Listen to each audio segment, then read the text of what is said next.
Good afternoon. I am Anil Agarwal, former Chief Manager, Punjab National Bank.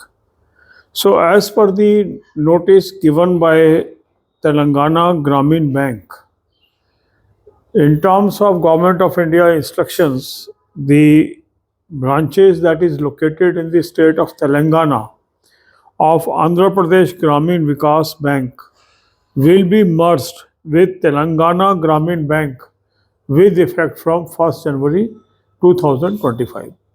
So this is a public notice which is up, that is available on their website, as well as this was published in some newspapers in that area.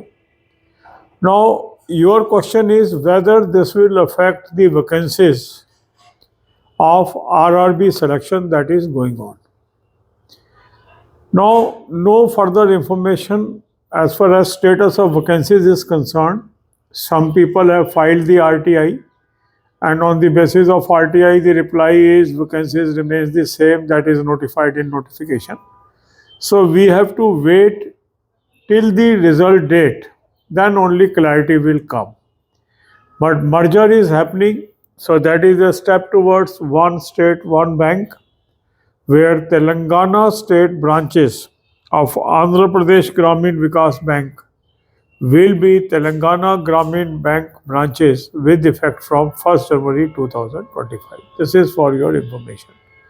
God bless you all. अब यही बातें हम हिंदी में करेंगे. तेलंगाना ग्रामीण bank ने एक notice के जरिए, जो नोटिस उनके वेबसाइट पे भी उपलब्ध है और काफ़ी न्यूज़पेपर्स में भी पब्लिश हुआ है, ये बताया है कि भारत सरकार के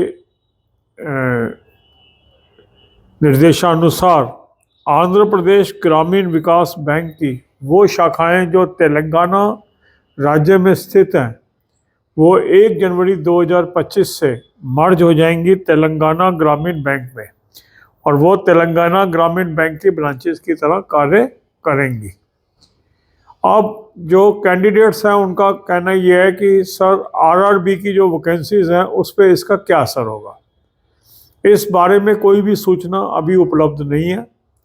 कुछ लोगों ने आरटीआई लगाई थी तेलंगाना ग्रामीण बैंक में, और उन्होंने बताया कि उनकी वैकेंसी सेम ही हैं जो उन्होंने नोटिफिकेशन में भेजी थी. अब हो सकता है कि जो सिलेक्शन आंध्र प्रदेश ग्रामीण विकास बैंक के अंतर्गत हो, उसमें से वो स्टाफ जो उन्होंने तेलंगाना ग्रामीण बैंक के लिए नोटिफाई किया था, वो अल्टीमेटली तेलंगाना ग्रामीण बैंक को वो उन एम्प्लॉइज़ को दे दें. पर कैसे करेंगे, क्या करेंगे, ये रिज़ल्ट आने के बाद ही पता लगेगा, और जब ज्वाइनिंग होगी उसके बाद ही पता लगेगा. अगर इस दौरान कोई बीच में सूचना मिलती है तो मैं आपको ज़रूर सूचित करूँगा. God bless you all.